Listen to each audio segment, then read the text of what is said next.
So, I've been thinking about this reality that we do not live in community, and it may be a much bigger deal than I ever really considered.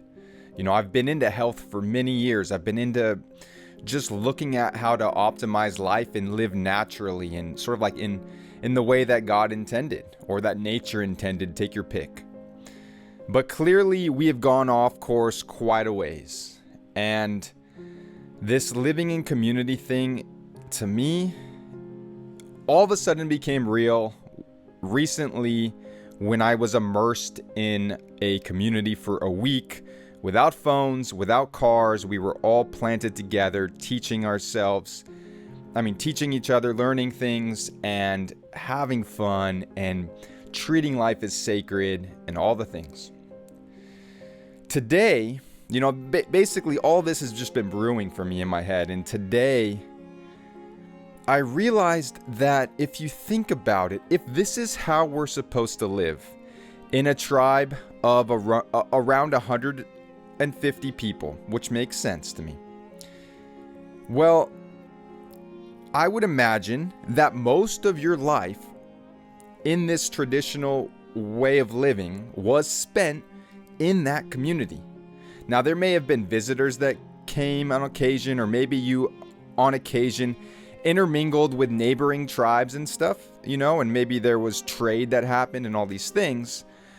And maybe you yourself would travel at some point in your life, and maybe your offspring would intermarry with people from other tribes, and all of that kind of thing is going on. But day to day, your work, your social life, raising the children, that was all done with this tribe of yours. And imagine what it would feel like to walk outside and know everybody, know 150 people that are living with you. None of us have that experience. We don't know what that's like, but I'm telling you, I have a little taste of it, and I realize now, this is actually a profound, different way of living. When you know people, I realized essentially that even though we are surrounded by people in our modern culture, they are strangers.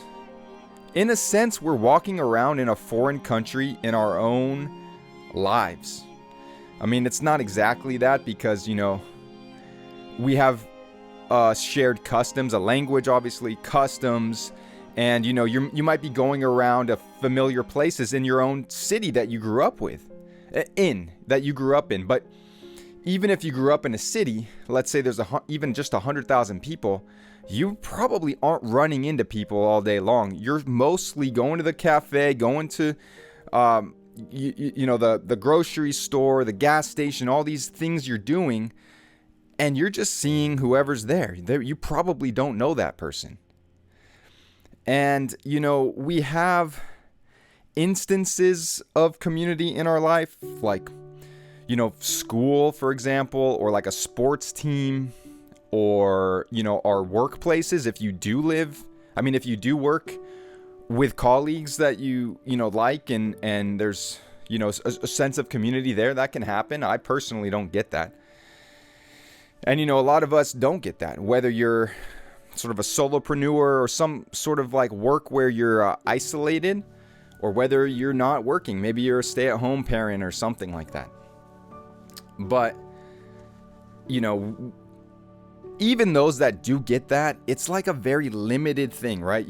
Your workforce family is probably maybe not the people that you get together with for other things. Your kids' birthday parties or whatever. Like we're siloed in so many ways. Our church community might be different than the school community, which is different than the community we work with, which is different than the community we're going to play basketball with on the weekends or whatever it is. It's all just like these little, we're sort of like getting little bits and pieces of community as we can.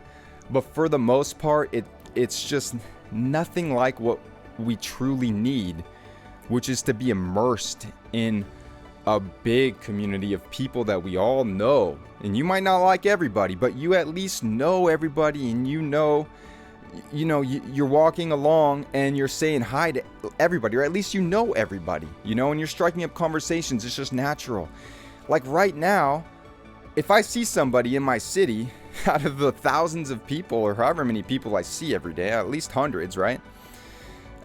It's a big deal. It's like, oh, how you doing, man? I haven't seen you in weeks. We live in the same town. I haven't seen you in weeks, maybe months, or even years in some cases. I'm living in the same town as people I went to high school with or whatever. I don't even see them sometimes. So that's crazy when you think about it. Like, maybe that's really stressful for the human body, for the human soul, to be constantly surrounded by strangers. Maybe that's not supposed to be the way. And that's part of the reason why our lives are so stressful and chaotic, and we're craving connection, because we're frantically only getting, frantically going about our days, only getting bits and pieces of here and there. Oh man, it gets me fired up. It really does, because it for all the amazing work that's being done everywhere, the truth seekers, the people pushing for healthy living, and just even the people that want to return to the land, like, it's all great.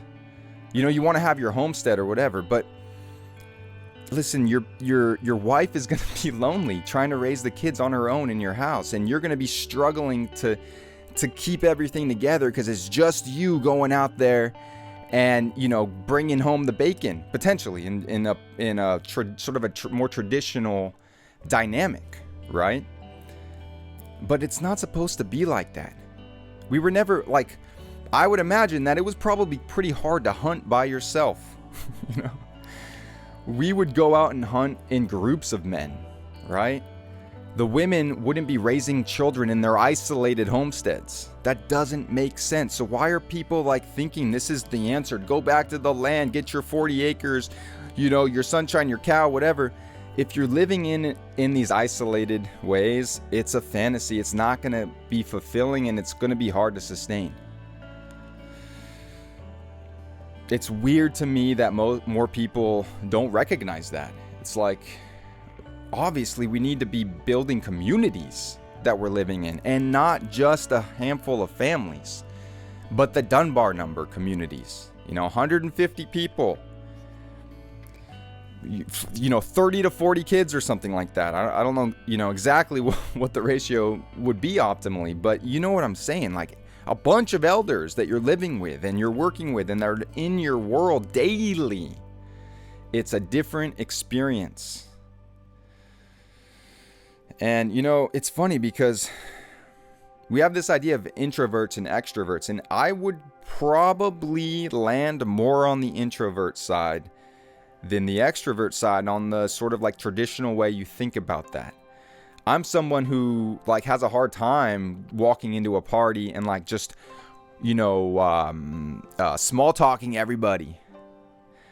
But it's weird because when I'm embedded in community and I start to get to know people, often I will notice that, my dorm room with my roommate as well, but our dorm room became a central hub for a bunch of other people. Now, if I was living isolated off in my own house somewhere, would I be getting that social interaction? No, it's because I'm embedded in it. And then I love to socialize. It's just that it's hard to make it a priority when we're going about our lives. Even when I was at college, got all my million projects going on in my schools and this, and I'm behind on this and this and this and this. It was because my friends would force themselves on me. You know what I mean? And that is what I thrive on, because we all thrive in connection like that. It's just that when we start doing our own things, we're not getting that connection. And many of us will just, it's crazy. I was listening to this podcast recently, and it was with these two guys who are truth seekers, popular truth seekers in the sort of podcast space. And they were both it's the whole 3-hour conversation began with them expressing that they don't have friends that they see normally, that they have a hard time finding a tribe in the city that they live in.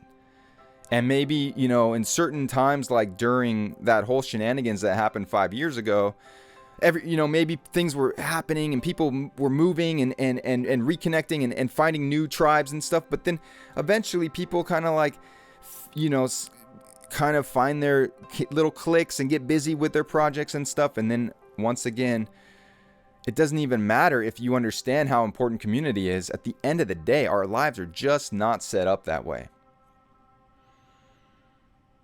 And I just, like, the more I think about this, the more I'm like, this is simply like, how is this not even a part of the conversation, really? I mean, I understand that there are eco-village is stuff happening here and there around the world, but I just mean in my own region. Like, how is there not an experiment like this already going on? I do not understand. How is it that I'm making this video right now? And this is like an idea. I mean, in a way, I've known for a long time. I remember just a couple years after college for me, which was, you know, over 15 years ago, talking to my girlfriend at the time saying, you know, I want to live in a community.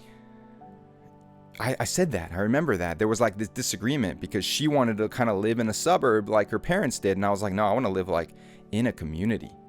I knew that over 15 years ago. And then eventually I ended up in a community, in an off-grid community. It's just that it's not really a functioning community. It's more of just like a handful of weirdos who happen to live up in the mountains together. But it's still very limited in size. And again, most of us are just doing our own things. It's not a community. But I'm partway there, I guess. But the more I think about it, the more I'm like, dang, this is basically my mission. It was kind of handed to me now. I feel like this is what I need to do. And it's kind of funny because it was like, I just started this channel, Nico the Hero, you know, about me being heroic, but really it was going to be about teaching people about the hidden truths. But this kind of like, this is taking precedence over that, because this is something like, I don't have to convince you that you've been lied to in 100 million ways. All I have to do is convince 150 people that this is a better way of life. And we all kind of know that. It's just that it's not really like easy to make that happen with certain legal structures in place and stuff that can change. Again, it's just like, can we all admit that living in a community like this is probably part of what makes a human thrive? And if so, if that's illegal or virtually illegal based on, you know, ridiculous permitting and stuff like that, then we have to change that. Simple as that. You know, it's weird because like I also feel like I kind of returned to God in a way recently, and that's been coming for years, but really over the last few months, it's like really I'm starting to feel that, you know, I'm gonna kind of let go of all my ambition in a sense and kind of sense what I'm like, more feel into what's right based on the highest ideals and like my highest connection, you know. And again, it kind of feels like this is being laid out to me as a mission. We shall see how far I can get into this, right? But if you're interested in this, I live in Santa Barbara. I'm kind of hoping that it's people in this region that will start to support this project and kind of want to get involved and possibly live in a community like this. And I have a lot more to say on this, but I'm going to pause it here for now.